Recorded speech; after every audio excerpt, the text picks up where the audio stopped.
Ciao, ciao, assholes. Welcome to the Giallo Assholes. Ciao, ciao. Did you say apples? I Not say apples.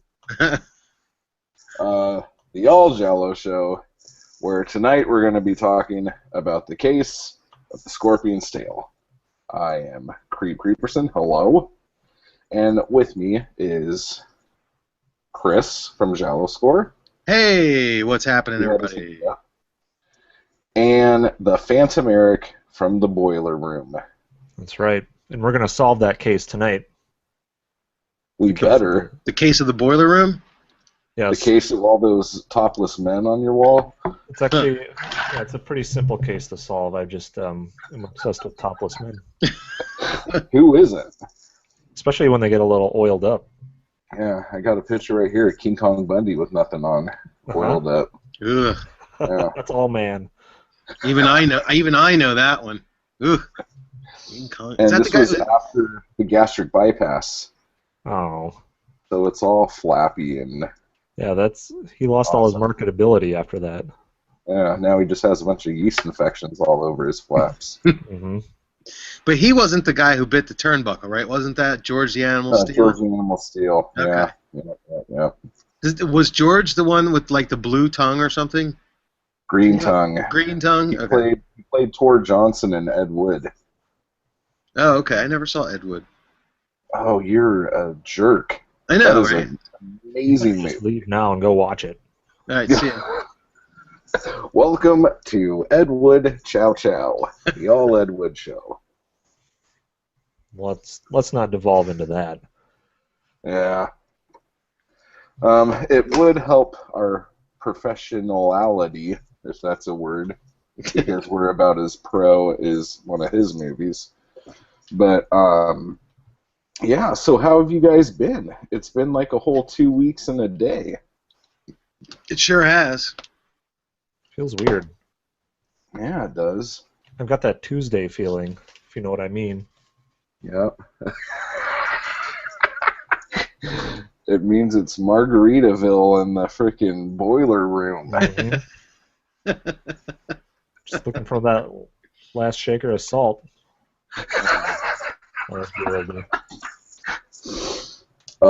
That's good. Oh, you know, I've been keeping busy, staying out of trouble. You went camping. Yeah, going camping, unable to start fires, just totally emasculating myself in front of my wife. Did she start the fire? Again? Yeah, she had to start the fire. It was really embarrassing. It Everyone was always watching. burning since the world's been turning. Yeah. Yep. If it makes you feel any better, about a week ago, we had a fire out in the fire pit, and it took me forever to get it going, and then Zoe came out and did something, and it was burning. And I had to say that I started it. Is that you that started those wildfires then? No, unless concrete catches on fire, because our backyard looks like some weird third world Eastern Bloc country. No offense to our Eastern Bloc listeners, but it's just like concrete, and then some more concrete, and some concrete. Because I was thinking about that. It's like the fires you never want to start are always the easiest. House fires, forest fires, kitchen fires. Yeah, I think I pissed off some people because I was sitting there for like an hour trying to get this fire going. And I'm like, how the fuck does an idiot burn down his fucking house? This is like the hardest fucking thing to do in the world. It is. And, yeah. Oh, yeah. Good stuff. Looks like So Chris is up to no good over there. Well, yeah, because I sent him some death metal song, and he never responded back to me. Yes, I know. I got so busy with a whole bunch of stuff, but you sent it. It was really cool, actually. I like the vocals a lot. The vocals are cool.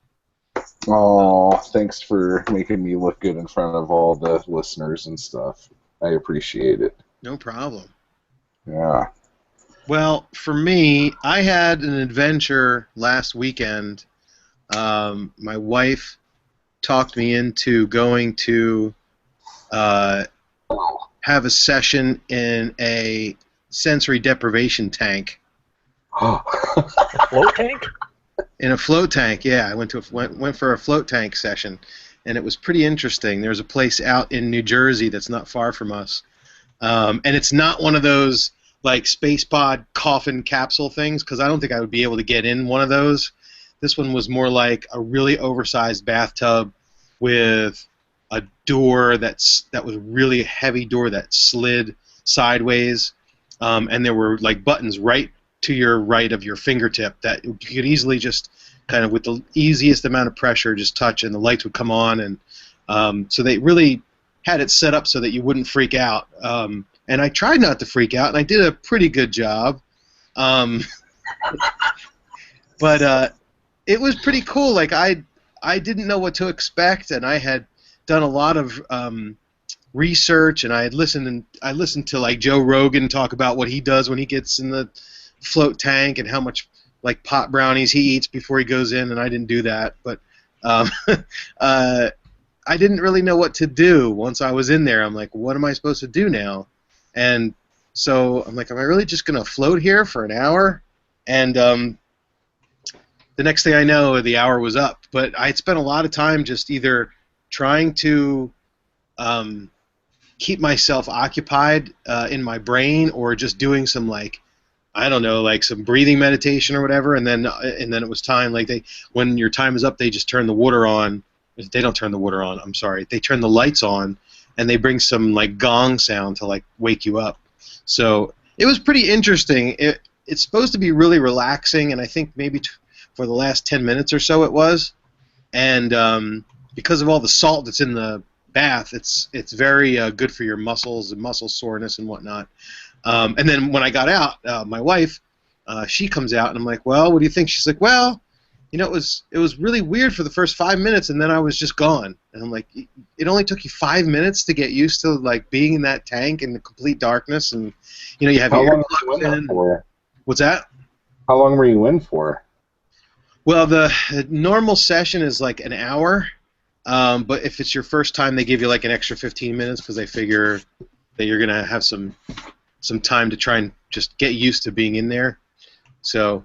But it really did. It is like the guy was like, yeah, it's really like a time machine because you have no sense of what's going on, and once you get used to no light, no sound, and the fact that the water and the air and your body are all kind of the same temperature, you kind of disassociate yourself from your body, and you can kind of just feel like you're floating like a disembodied kind of spirit out in space. That didn't really happen for me.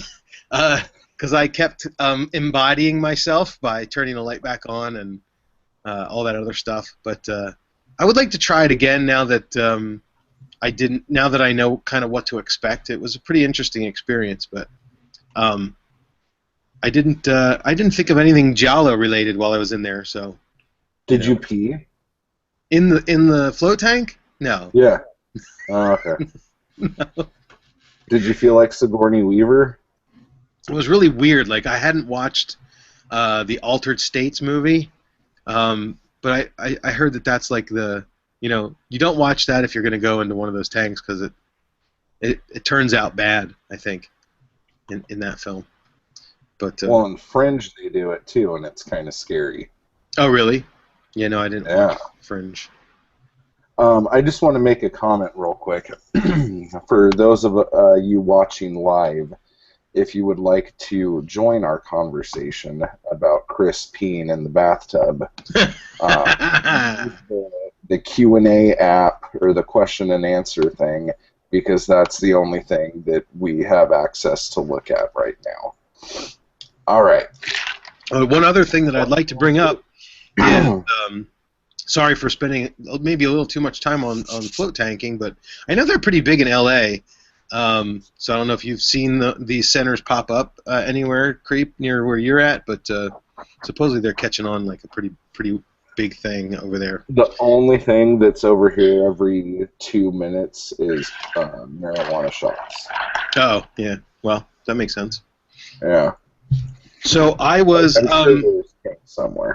I'm doing some house cleaning. One of the things that I'm supposed to be doing while my family is away is straightening up the house a little bit because I don't have to I don't really have any distractions other than work and this podcast. So I went through DVDs, and I was amazed. At how much porn you have. No, I was amazed that I found next week's movie right here. I think this one's next week, or do we have a tie still? Seven Deaths in a Cat. This is Seven Deaths the egg in one a Cat. is next, but yeah, look at that. 7 Deaths in a Cat's Eye. Chris is holding it up. But the other thing I think we want to do, because I'm so completely detached from DVDs these days, I know that some people like them from a collector's standpoint. I found, let's see, a good number of Jolly that I think we should probably talk about, maybe offline, talk about maybe doing a contest and giving away some of these, because I don't really have a use for them. Amazing. I mean, I got Phenomena. Am I eligible? I got Strange Vice. They're all no Blu-rays. I got Deep Red. I got 7 Bloodstained Orchids. I got Case of Bloody Iris. I got a ton, man. I got, let's see, anything good? Here, the one we're doing tonight. There we go. I got Fifth Chord. And, I got Spasmo. Ooh, I like that. Where did you find a lot of these? Because I know a lot of them are out of print. Did you just get them when they were still running? Yeah, I got them when they were in print, like this one. You can't find this anymore. This is Solange. The widescreen Shriek Show version of Solange. Now, these are all obviously Region 1. The only one that's a bootleg I bought off eBay is the Bloodstained Butterfly. Somebody just took the whatever international version that they could find and put it on a CDR or a DVD-R and sold it. So this is not really, this is just crap, you know. We should still give that away because that's awesome. Yeah, so paperweights. So much fun. We could do giveaways every week. Belly of the Tarantula. Great movie. Oh, wait, and I even have A Blade in the Dark and Macabre double feature. Drive-in double feature. Can I tell you guys a story? Yeah. I think I brought it up on the show before. I used to work at a drive-in in my hometown of Litchfield, Minnesota. And it was recently put up on Facebook that the guy can no longer run it, and he is going to go try and sell it. And if no one takes it, he's just going to sell off all the equipment, and then they're going to level it, probably turn it into a parking lot. Boo. How cool would that be if we could just... Are you going to get it? Maybe all three of us together go in on it, get this drive-in, and then we could screen Giallo movies every weekend. Well, that would require me to come to Minnesota more. Well, yeah, you've been here before. I have. And most of our audience is either in England or Australia. Well, right? I got some extra rooms in my house. It'd be fine. I think Brian's in Chicago. Yeah, You could just pick that. Yeah, that's true. To screen it for like 3 months out of the year, because the rest of the year all the screens are covered in snow. All right. Yeah, I was just thinking about that. I'm like, gosh, that would be so cool. How much does he want for it? $70K. Go to the bank, dude. Get a loan.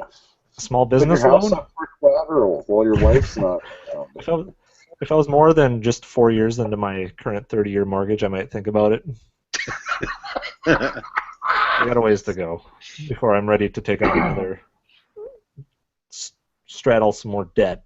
I was just thinking, like, how cool would it be to watch The Shining at the drive-in in a snowstorm? Ooh.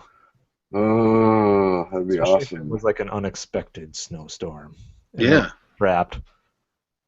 Well, interestingly enough, the one that's near me, and by near I mean probably about 45 minutes to an hour, they're doing, I don't know if it's this weekend, but pretty soon they're doing Friday the 13th marathon at the drive-in.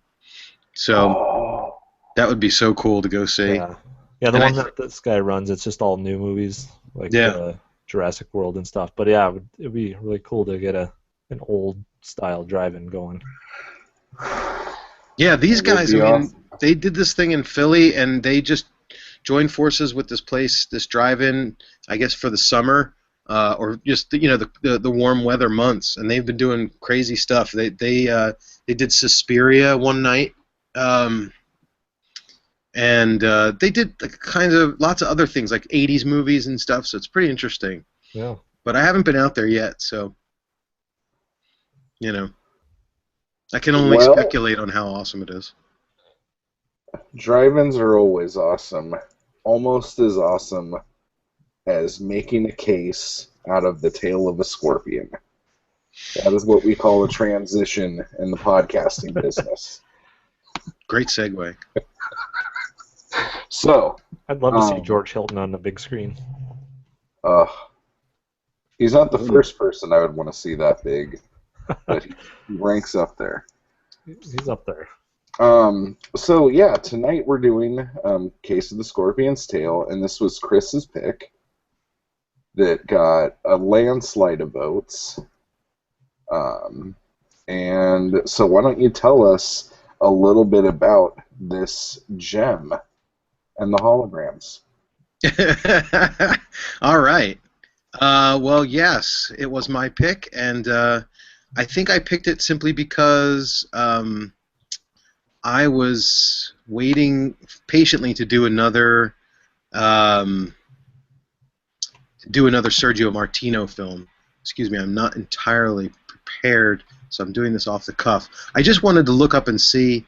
So we all know Sergio Martino as a Giallo director. I think he has 5 to his credit in the main kind of time period from 70 to 75. And The Case of the Scorpion's Tail was the second film that came after what they call The Blade of the Ripper or The Strange Vice of Mrs. Ward, which I think The Blade of the Ripper, Strange Vice came out maybe in the very beginning of 1971, and Case of the Scorpion's Tail was later that year.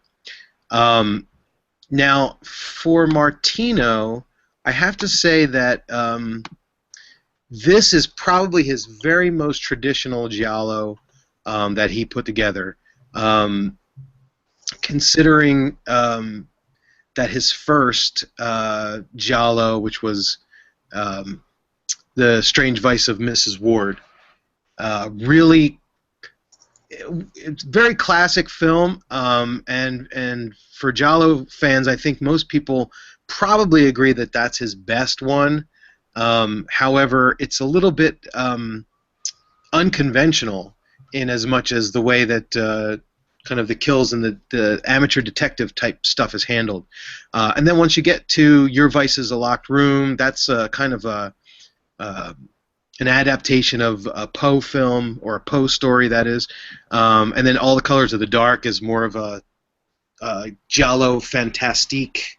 And then, of course, Torso is our hybrid slasher, stalk and slash film. So Case of the Scorpion's Tail is, I think, very, very much a traditional Giallo in that we've got characters, we've got a killer, we've got a detective, we've got an amateur detective who's right along with the cops, and it stars our good friends George Hilton and Anita Sternberger.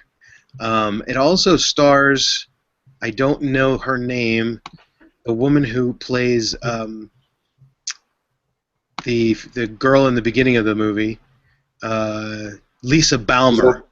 Is that the chick from Knife in the Ice? Knife of Ice? Yeah, she was in Knife of Ice, right. And she's pretty hot, too. In Knife of Ice she is. In this she looked a little strange burger. Well, the whole kind of beginning of this film is a little odd. And obviously we need to make very special mention of the brilliant visual effects that were used for the plane crash in this film. I mean, it's probably the one thing that you remember more about this film than anything else is that plane crash. But really, this guy who did that fucking priest's face sparking. Is it? I'm sure of it. It's got to be. So I love them both. The premise is pretty simple. We've got a a wife whose husband dies in a plane crash. She just happens to be with her lover when the plane crashes. And she finds out after his death that he had taken out a life insurance policy of $1 million. She has to go from England to Athens, Greece, to get the money, to get the check. I don't know why in Greece, but that's why.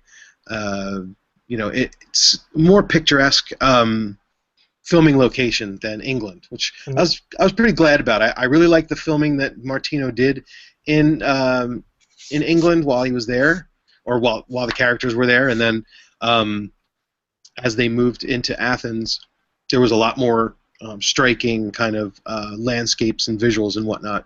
It's probably because Greece has such a good economy. Yeah. All the money there. Well, that's the irony. As you're watching it today, going, they wouldn't have been able to give her that $1 million today. No. You'll take a hero instead? A hero and 4 goats?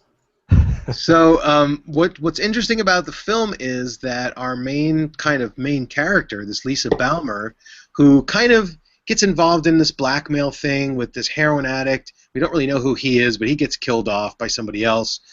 She ends up going to collect, and there's something going on with her and I guess the guy's a pilot, right? As odd as that is, the guy that she's messing around with. And then when she gets to Athens, there's a couple of other people that are blackmailing her. I think it's her husband's mistress who says, I deserve some of that money because he never loved you. And then there's this really ugly guy who chases everybody around, who looks like half of his face is just, it's like, I don't know, like, exactly. He's got a weird dash. Yeah, it's I don't know. It's he doesn't have pock marks on his face because if you look at it up close, it's smooth, but his cheekbones are just stuck like way up high, and he looks like he's wearing either too much makeup or he had a lot of surgery or something. But anyway, so they chase her, and then we get to see George Hilton, who is Peter something or other. His name is Peter Lynch. Yes. And he's been hired by the insurance company to kind of tail Lisa Balmer to make sure that she didn't do anything wrong and that she's not committing any sort of insurance fraud. Once she gets the money in cash and is about to make a dash for Tokyo, she is killed. And then the second half of the story begins. And so I think clearly there's a little bit of Psycho going on here with the money and trying to get away, and we kill the main character off in the middle of the film, and then we transition to this Giallo part, and then the typical Giallo kind of steps from one spot to the next really kind of take shape after that, where we've got a detective who's local, we've got an Interpol international cop detective, and then we have Peter Lynch, who really is kind of the guy who's just either being framed or he's in the wrong place at the wrong time or he's a suspect, and he's forced to be the amateur detective. And then we have Anita Strangeberger, who ends up being like the press photographer, who they fall in love. And so there's a lot of suspects and a lot of kind of interesting twists that happen in the film. And so that's about as far as I'll go. Like I said, it's a typical setup. I'm not sure if it was our good friend Mr. Gestaldi who did some of the screenwriting for that. I can look that up. Yeah, he did on this one. He did, yeah. So, and it kind of feels like a Gestaldi film, and it definitely feels like a Sergio Martino film. It's got the same kind of directing style, some of the same characters. We've got Bruno Nicolai, who did a great soundtrack. I was really impressed with some of the decisions that Martino made for where to put his camera in this movie. It's a lot of places it just seemed like either he was trying to. I don't know if impressed is the right word. Well, I felt like he was trying to kind of give you either hints or kind of throw you off the trail by putting the camera in weird places. The one I remember is when Lisa Balmer is either getting her money or getting her check. The camera is way in the back, and it appears as if it's the point of view of somebody sitting on the couch, like spying on her. But of course, there's nobody else in the room. So, I think there's a lot of overemphasis by Martino in this film that you, the viewer, are kind of the voyeur, and you have to play the part of the detective a little bit. So I thought that was pretty cool. I like that aspect of the film. I didn't like the shot where Peter meets the Interpol inspector for the first time, and the camera's like down low, pointing up, and they like reach their hands over and shake hands, and then just hold hands for a minute. Right. And then go. I'm like, that is so fucking awkward. Like it was. And then there was another one when Peter was kind of under the hot light, and I thought that there was something messed up either with my screen or something, and then I thought, did Martino not realize his camera was turned sideways when he was filming this? Because I've done that with some home videos before. Where it was sideways and I didn't notice. Yeah, right. Like, how if you turn the camera sideways while you're taking the video, it still looks correct. It looks like all of a sudden you're taking a portrait instead of a landscape. But then when you watch it on the TV, you have to do this. So I'm like, could they still do that with old film cameras? I don't know, because that's what it was like. That whole scene was shot that way, and I'm like, okay, so this must have been intentional. So what is he trying to say with this? What is the language of this film right now? And it just didn't make any sense to me at all. Well, that's the question, right? So I'll throw that out at the filmmaker, who's kind of got his head like this. Sometimes you wonder. I'm like, what the fuck are you talking about? You're talking about me. I didn't even realize it. Sometimes you see these things happen in a film, and you go, okay, they had to make that decision to put the camera in that spot for a reason. Now, is the reason just to be fancy and be different, or is the reason because they're telling a little bit more of the story visually by the way that they film the scene?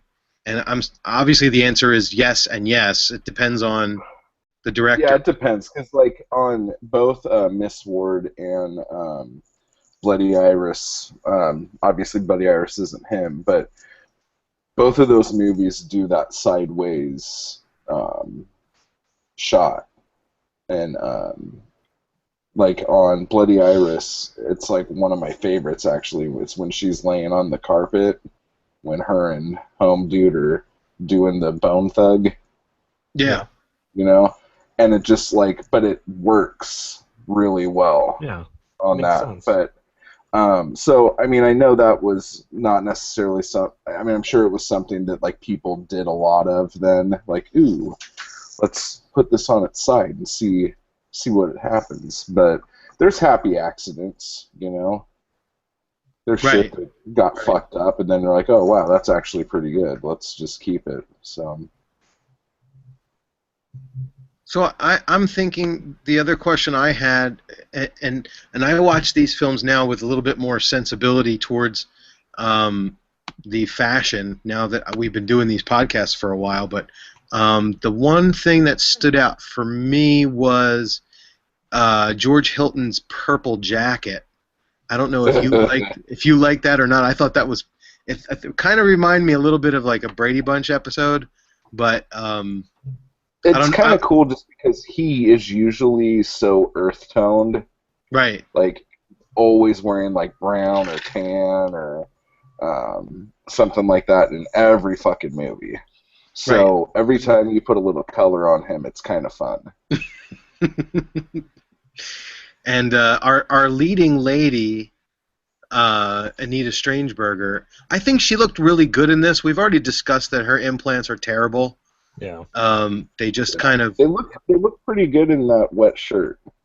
Yeah, they look good when they're covered. They're much better covered. If you look at her in Lizard Woman Skin, where you can just see, like, rib cage, and, there's a giant valley of emptiness between the two of them, in the middle of her chest.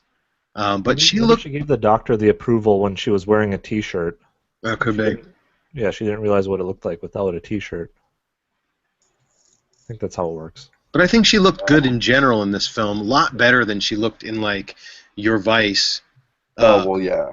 I mean, she was made to look terrible in that film. So, I mean, she was probably better looking in this even than she was in was it Who Saw Her Die? yeah, Yeah. yeah, I think so too. But But again, maybe that was on purpose because she had to play like the mourning mother in Who Saw Her Die. So I don't know if they, in this film she's just like the kind of bubbly news photographer, with the poofy hair and just wearing shirts and nothing else, long shirts. But you mentioned Psycho. It's kind of interesting that she didn't show up until like 35 minutes in or something like that. Like yeah.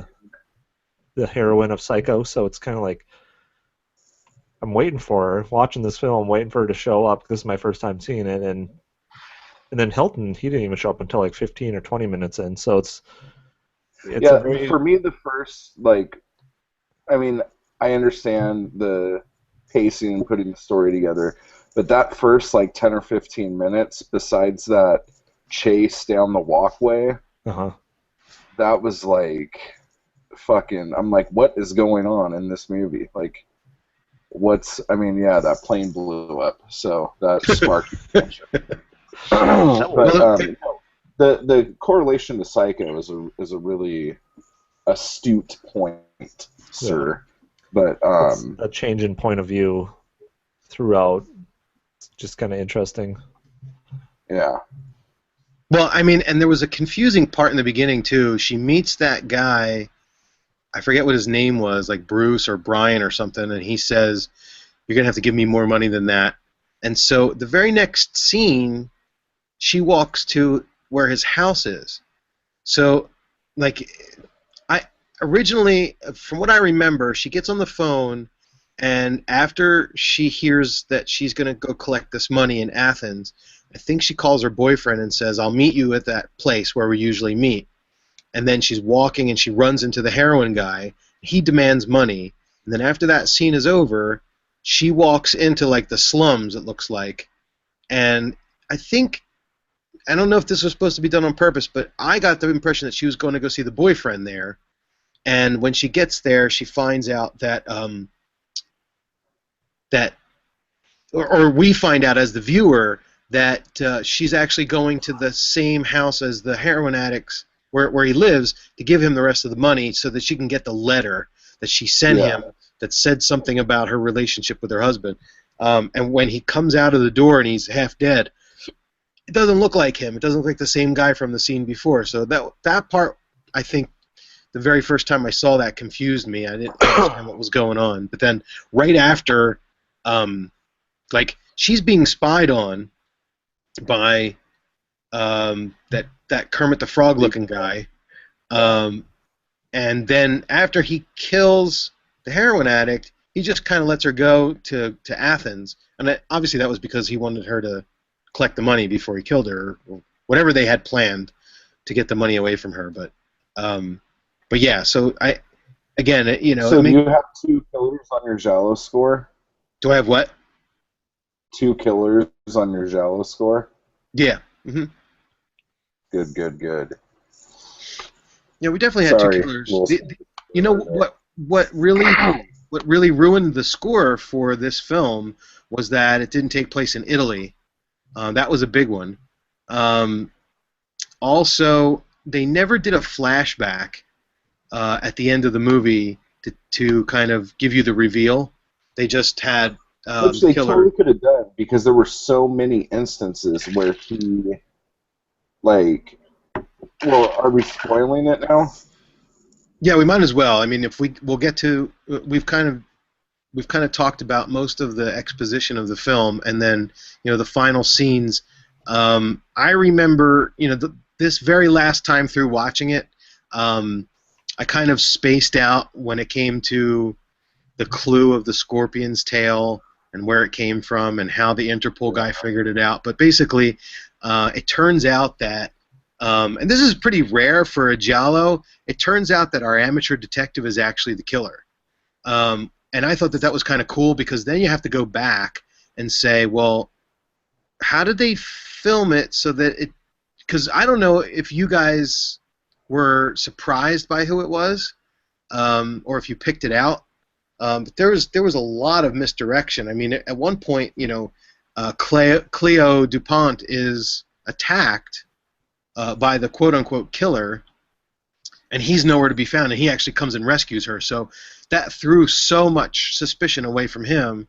If you're watching the movie and considering it to be, a conventional type movie, and then he explains everything at the end. But I really like the scene where the first girl gets killed, and he's like at the lobby desk trying to get her, and so like if you listen to the specifics of the dialogue, they say something about when she called and to say not to be disturbed, and when she wanted her to taxi to come, and then she gets killed, and then the next scene is Peter Lynch, not David Lynch,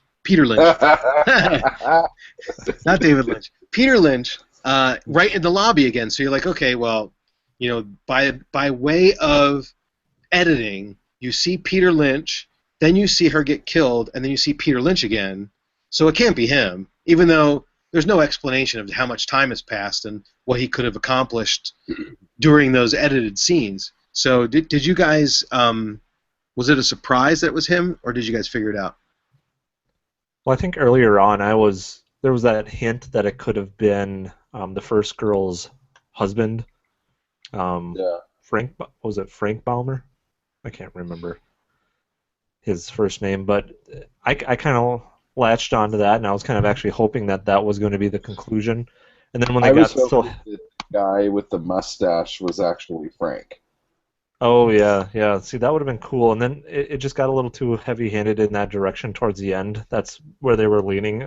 He's the only one left. It has to be the husband. He faked his death so that he could come back and kill her and take his own insurance money. Some kind of convoluted plot that still kind of made sense to me, and I was hoping for that. But when it started leading towards that a little too much at the end, I kind of knew that they were going to pull the old switcheroo, and it would have to either be Peter or some other just guy that showed up for maybe 5 seconds at the beginning of the movie. The Interpol guy.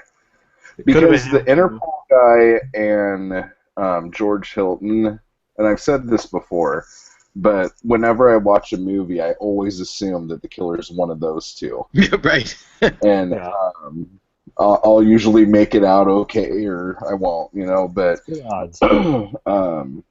I always just automatically think that. But this one, I was hoping it was the Interpol guy. Like, when that whole plot came up with the husband, I was like, ooh, that's juicy as shit. Like, I like that.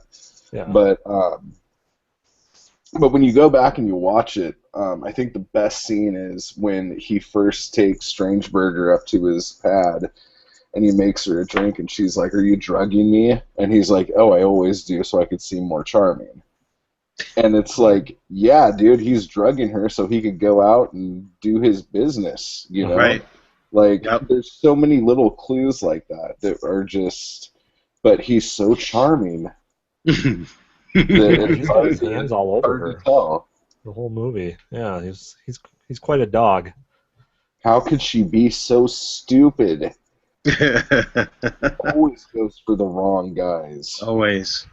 Well, that's what makes the film time, because you pay more attention to what he says and how he makes faces, because I mean there's a lot of spots in this film where it looks like he's really playing the part of the detective, like he's checking the clues and he's reading the paper and all this stuff, and then but then if you know it's him and he starts talking about I want to go and sail the world before I'm too old to enjoy it, and if I had the money, would you come with me, and all this other stuff. So all the hints are there. I think the mystery was pretty well disguised, at least for the first time through, and then most people at that particular time weren't going to watch it more than once anyway. So when he is putting like all the clues together as the amateur detective, he's usually doing that with somebody else with him, right? To kind of take the suspicion off of him. Yeah, I mean, I don't recall a very specific scene where he's doing his amateur sleuthing by himself, because that would really just be silly, right? To have a scene where he's by himself and he's doing research, unless he's doing the research to just be informed the next time he's questioned, Yeah.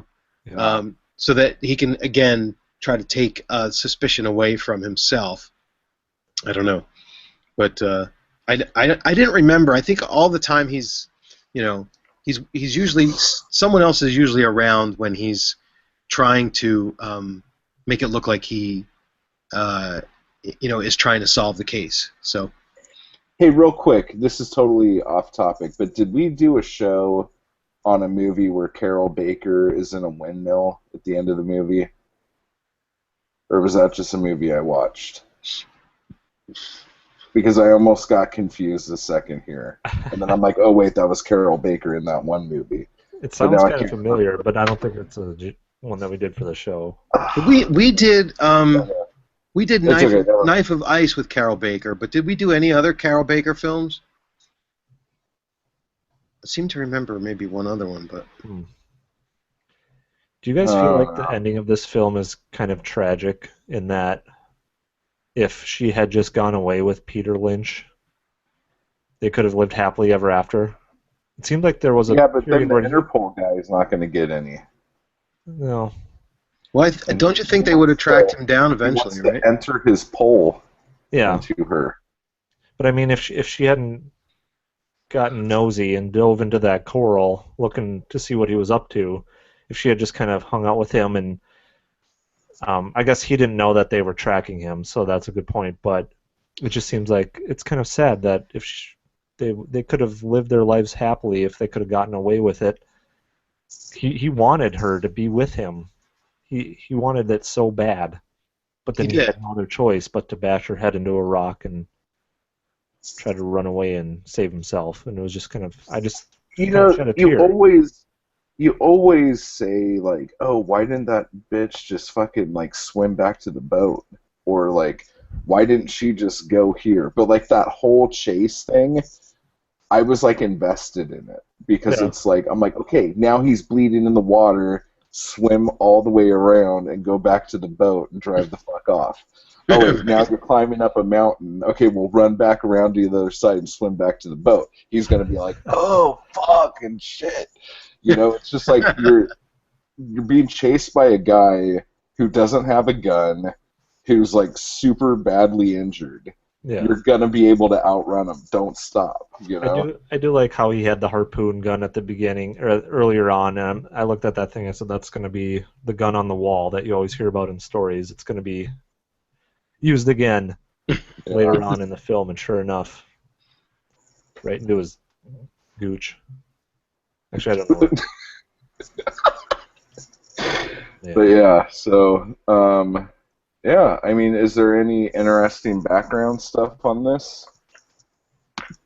I don't know if it's interesting. I read in Troy's book, So Deadly, So Perverse, that if you did have a problem with some of the pacing, things like that, apparently it was, by the time they got done cutting it, they suddenly realized that they had cut too much, and so they added a bunch of stuff back in to like pad the runtime, and then that might have caused some of the pacing issues where you were talking about. There's some chase scenes or some really cool murder set pieces in it that are kind of cut into by these long procedural scenes, and it's too bad because I really found myself enjoying this film, staying with it, not getting too lost with it. The only part I really got lost was with the stewardess storyline. But I guess that was just there to cast some more doubt, add some more red herrings, and then she was, the one that obviously came and showed up with the golden scorpion jewel that threw it all onto Peter. But that was the only part for a first-time watch, I was really thrown off by. So I thought it was actually pretty tightly constructed, and I enjoyed myself watching it. I kind of realized this film more than any got a lot more of J&B's money than the last two I can think of. So I really like the as far as the fashion shit goes, even though like the first chick who died, the outfit she had on when she got killed was for practicality reasons, so they could do that stab across the stomach. Uh-huh. I liked the top, and then the mistress of her husband, during her chase scene through the apartment or whatever, she had on this like kind of purple crushed velvet short dress thing that was really cool. But the worst line of the whole movie has got to be when the Interpol guy pulls the hatchet out of the door and says, "The killer's really dropped the battle axe," or some fucking. He's thrown down the gauntlet. That's what he says. Yeah. Well, in the subtitles, I didn't have it dubbed. I had the subtitles. Oh, really? Okay. And it says battle axe, and he holds it, and he's like smirking, like, "Come on, somebody give me some laughter here. This is a good joke." Hit the laugh track And I button. was like, "Oh, you punny bastard! That was awful." Yeah, it was But, bad. I wish I would have had comic this relief. dubbed. I think this would have been a better movie for me if it was dubbed. Yeah, Oh, I'm not sure why you don't have a dubbed copy. I think there's one on YouTube, isn't there? Is there? That one's only Italian language. I had to download some subtitles to watch. Oh, really? Oh, okay. Yeah, the copy that I have comes from that DVD that's right down there. Yeah, and that's what I was wondering if I was going to ask you, because I'm guessing that's the copy they put up on YouTube, because it's actually pretty good quality visual-wise. It looks DVD quality, but it was totally in Italian, and I guess maybe it was just the uploader didn't include the dubbed version or something. Yeah, on this is the No Shame edition, and I would assume it's out of print, but Yeah, it is. it comes with an Italian soundtrack as well as an English soundtrack. So Okay. Yeah, so the other thing about this is that I think it has probably one of the most recognizable main themes of any Giallo movie. And I learned how to play it on my guitar and completely drove everyone in my building crazy for like 4 hours. it's because it's only 4 notes, like over and over again. But it also has like one of the best like closing credits scores too. Yeah. Like this is just like a lot of the soundtrack is like annoying with the like suspense music. It almost gets on your nerves a little too much. But the opening and the closing they're so good. They're two of my favorites for sure. Yeah, it's really interesting.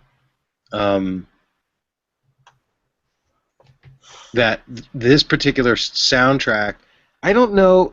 I often find myself thinking about how, somebody like Ennio Morricone, who we all know he did. His number of film soundtracks is like in the triple digits. Like he's done so many of them. But I find it really interesting that these films, we kind of we look at them and we try to be critical about the way that the artistic style of the way that they're made, and that artistic style includes the visual, obviously the set design, and the camera movements and the cinematography. But it also we always talk about the soundtrack. I don't know of any other like cult type film where the soundtrack is as relevant to the film as in these Giallo films, or maybe it's just Italian horror / thriller / jolly, or maybe even spaghetti westerns as well. But when you talk about when you talk about American horror and stuff like that, I mean slasher films. I mean nobody really talks that much about the soundtrack because it's usually just mood music. Yeah. So I'm always thinking about how interesting it is that there's a decent amount of production going on with these composers who are writing these original pieces and recording them with orchestras and whatnot for these films that were considered to be working class films for people who weren't really, critics, or they weren't really art type people. They were just going to the cinema to see a film. and it's really interesting how it's evolved. For this particular soundtrack, it looks like Bruno Nicolai just had 20 or 22 or 24 tracks called Sequence 1, Sequence 2, Sequence 3, whereas a lot of the other soundtracks for Giallo have names to the tracks, and maybe there's somewhere between He just got tired. 8 and 15 or 8 and 12 tracks, and they don't have any more. But he did a lot of, you take the same kind of theme and you make a variation of it and maybe change its tempo or add a different instrument to it or whatever, and then it kind of becomes a new version. And you don't know, like, how many of the tracks that are on the actual soundtrack were used in the film. Some of them are included because they were written for the film, but they weren't actually in the movie. But yeah, but we weren't. I mean, I wasn't able to find anywhere where this soundtrack is still available. I don't know if it was ever released as an LP on vinyl or something, or if it was ever on CD. There's clips of it on YouTube, so somebody must have had it from somewhere. I have a copy of it, but I've never seen like what the cover of the soundtrack looks like. I don't know if it's the poster for the movie or if it's some other kind I think, if I'm not mistaken, I think it was a part of another one too. Oh, okay. Like it was like a double disc thing. Right. But I got it from my friend Nefarious Means, so I don't know where he got it. Right.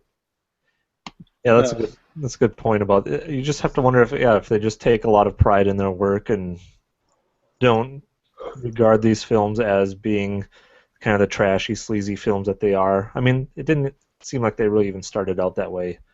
Some did have a lot of class and were made really well, and they just kind of kept with it. And you can't really compare that to anything in America. The only thing that comes close, really, I guess, to me is John Carpenter, who had some hits or misses in his career, but for the most part, his music is sometimes supersedes his films. Yeah. Which is kind of interesting. I agree. Yeah, that's a good point. Obviously, that's a good point, especially the Halloween soundtrack for sure. But what I can't remember if the other John Carpenter film soundtracks made a big, because I know he composed them himself, right? Yeah. I don't know if a lot of the other ones made a big impact on me. Like, I don't remember The Thing or The Fog or. I do remember Halloween, though. I mean, clearly. Assault on Precinct 13 is awesome, like the original. Yeah.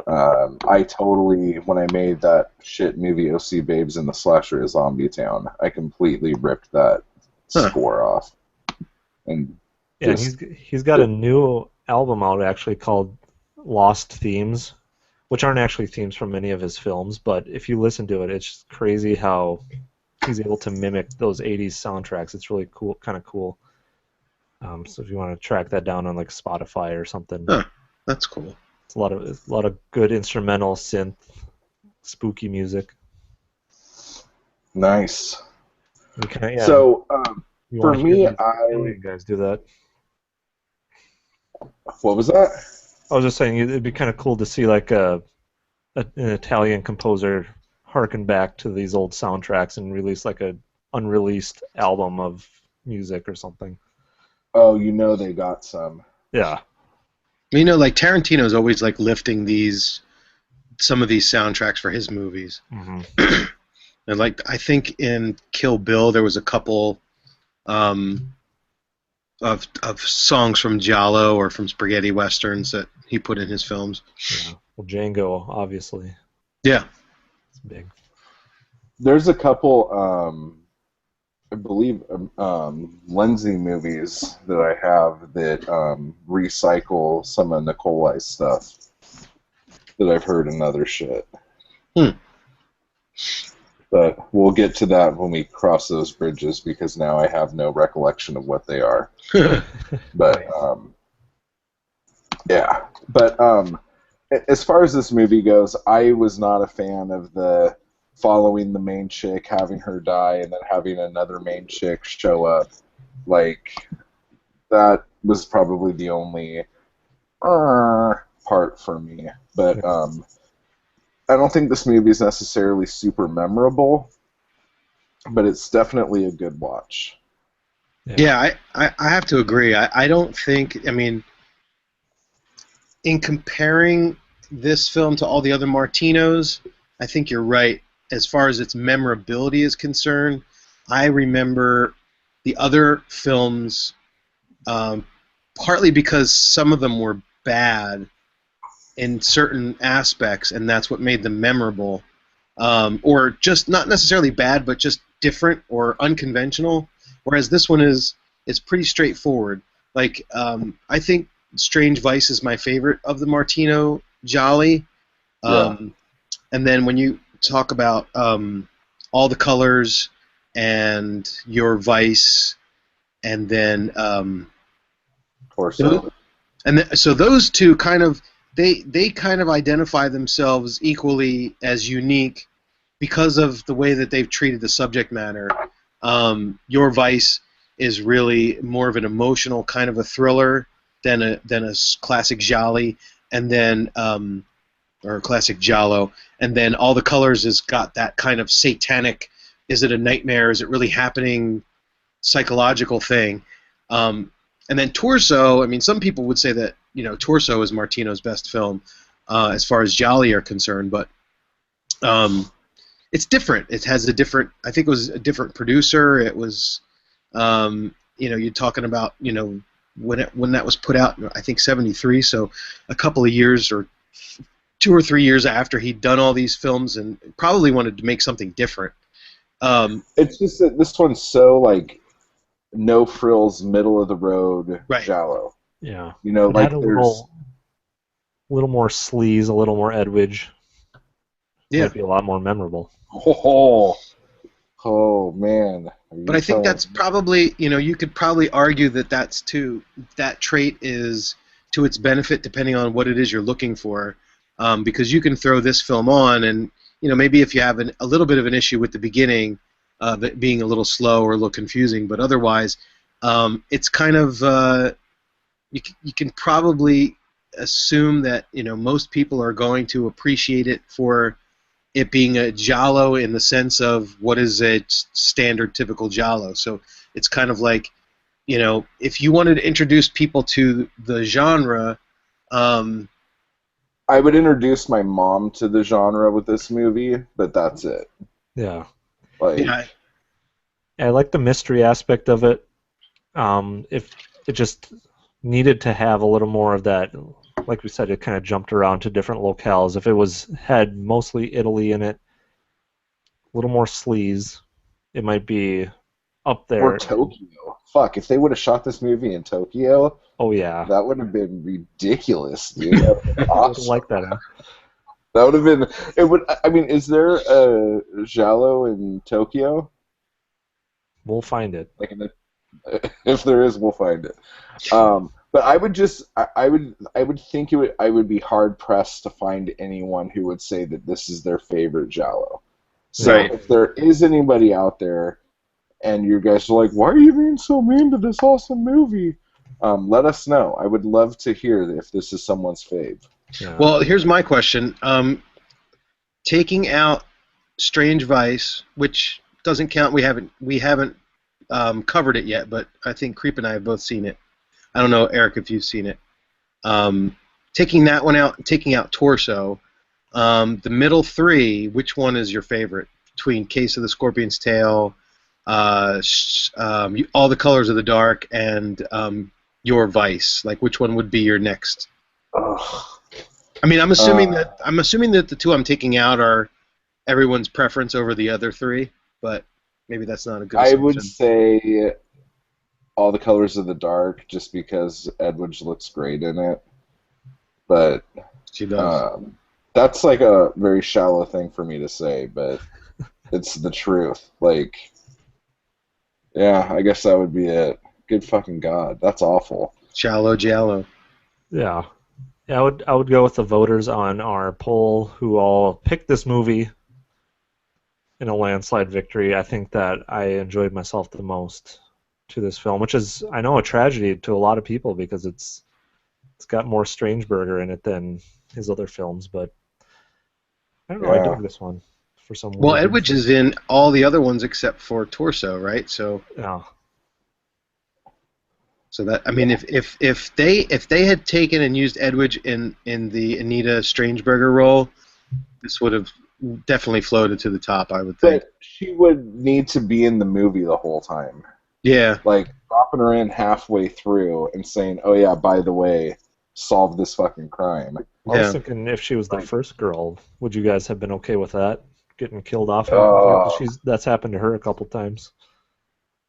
Well, that happened to Butthole Face too in that other movie, right, where she got Uh-huh. killed halfway through in Janet Leigh, Death Walks in High Psycho. Heels. Yeah. Man, these are all really good questions that are going to keep me up tonight. I don't know. I don't know if I can answer it myself. I tend to lean towards Case of the Scorpion's Tail as my third favorite Martino film. But then again, if I were to go back and watch Your Vice, there's a lot of cool stuff going on in that film, and Edwidge is in it. And our Louis, what is it, Pistilli, that guy who plays the detective in this film, he's in He it. actually wasn't a dumbass. Yeah, he was. You know, it's at one point in the film he puts the last piece of the puzzle together, right? In case of in this film, You know, And it's a Or no- metaphor for him putting together the puzzle. right? He figured it out. the crime. So I don't know. We've only got one Martino film left, and it's probably the best one. We'll And save it for Al's- the last Al- episode of the show. By the way, Al is talking about how Edwidge did a lot of sex comedies with Sergio Martino. So maybe we should. I need to start actually digging into those. But I'm having a hard time finding those in English. But they're fun to watch with her romping around. Is that one that I don't think they has, were exported. I don't think those films were exported for English anyway. I think they were like really you know the one culturally. where she has the bathing suit that's just like sunflowers on her nipples, like there's no actual top. Have you seen that? I had the good I've seen Lord. that picture. Yeah, Most definitely. yummers. But Anyway, there's so a what's the film next that she did for, Oh, I don't know if it was Martino, called Secrets of a Call Girl or something.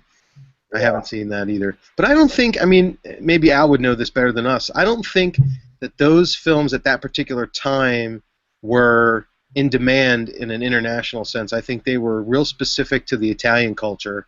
And so that's probably why you're never going to find those films with a dubbed English soundtrack. But I could be wrong. That's a complete guess because I've never watched any of them. So. Al, we need you to dub all of them, and I Yep. need you to do all the voices. There you go. Do a really sexy Edwidge voice, and then that would be awesome. So, what movie's next? Is it Death Laid an Egg, or is it Seven Deaths in the Cat's Eye? Well, depends on when we close the poll. I'm guessing we did that in the last episode. I can't even find the poll. Does anybody know how to find Yeah. it? You No. just search. You Yeah, I scroll believe down. If we closed it last week, then it's Death Laid an Egg. But if we left it open, it's tied. Well, why don't we just take whatever it is now, if somebody could find it? Somebody could fucking find it. Christ. Yeah. It's a terrible thing that we have so much activity on this. Is that what it is? While I'm scrolling, Actually, another shout really quickly to the Grindhouse channel on Roku. For those people who have a Roku or have some other way to access that channel, I was amazed at how many Jolly I found on that channel. are they dubbed or subtitled? I don't know. I didn't actually go into them, but the ones that I did, start, like most of the ones that are on there, I think are dubbed English, but I'm not sure. I found the Nice. poll. So, Case of the Scorpion's Tail got 13 votes. Death Laid an Egg got 7, and 7 Deaths in a Cat's Eye got 5. Woo! So Death Laid an Egg is next. I'll win you Death people Laid over an one Egg. day. You guys are gonna hate me after we watch this movie. Al says they've been released in France and Germany with dubs, but I don't know about England. Okay, we're gonna have to get to the bottom of this. Let's put on our amateur detective caps. Maybe this will be one way we can give away a DVD. We'll talk about that off the show, and we'll I'm figure sorry. out some cool shit. Because no, I'm not coming down on you, sir. I think it's great that Chris came up with that idea. That's awesome. I have stuff here I could give away. I have a half a pack of decongestant. We could do a question for that. Is that the good stuff? Is that the stuff No. you can make meth out of? All right. We don't have that here anymore, dude. It sucks. You can't even get it behind the counter with a driver's license? No. Yeah, It has to be prescribed. Oh, Like, wow. you can't get it.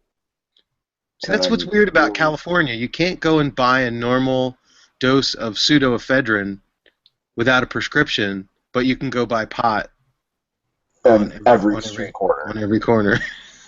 Yeah, it's fucking ridiculous. Pot's the cure-all. It No, is, it's though. not. I'm like having horrible sinus issues at the moment, and chain smoking only helps a little bit. So, so anyway, so yeah, next time we're gonna do Death Laid an Egg. There's a super cute girl in it, and some weird chicken stuff in it, and a bunch of crap. So, you guys are all like a gonna John hate Waters me. movie. Yeah, not That's to what it mention, feels like. and not to mention a crazy soundtrack. Soundtrack Oh, in the, dude. out the door. It's crazy. Like, I love really shitty movies, obviously. And I'm not saying this is a shitty movie, but it's one of those movies that you're like, I can't believe somebody gave you money to go out and do this movie. And this is what happened. It's This is just what you so came much back fun. with. Yeah. Well, they greenlit it with Death Laid an Egg, so they must have known what was going to come. Oh, Well, what's the date on So that? Is it excited. like 68 or 67 or yeah, something? it's late 60s. Yeah. Oh. So I mean, everybody was high or tripping. So it really they were like, yeah, man, here, take the camera. And I think that you'll when you watch this, if you're a fan of any of that French New Wave stuff, you'll see how much it was influenced by that. I can't remember if this is it or not, but there's actually some locations in this movie that were used in the Fifth Chord. Oh, really? Okay, Yeah. that's cool. So that should be fun for those who like pointing out locations and saying, "Aha! This looks familiar." The Fifth Chord is one of my favorite films, and it's because of the locations. So there you And you have got a Franco Nero hard on, which is fine. Dude, I was totally thinking, wouldn't it be cool if Death Laid an Egg, man? it. You're right. That What was would like- happen if Death laid an egg? Oh my gosh, I have the title for Bill and Ted's Part 3. Death Laid an Egg, bro. Yeah. Yeah. Excellent, dude. Righto. I think Death laid an egg. Oh, boy. You know, you don't look as like posh as you do like Kiefer Sutherland in Dark City. Like, kind of scary. Well, that's better. Listen, I gotta go dive. I gotta go dive for my money. Yeah. I left You it gotta under a go rock. snorkel for some tuna. Yeah. All right, guys. I gotta go do other stuff. It's you know. You have to go think about I gotta go why send the the only troops out. reason you like All the Colors of the Dark is because of Edwidge. You have to ponder that for a while. Oh, I just wanted to show you guys my George I think I'm Hilton gonna watch glasses. it with no sound and do other stuff.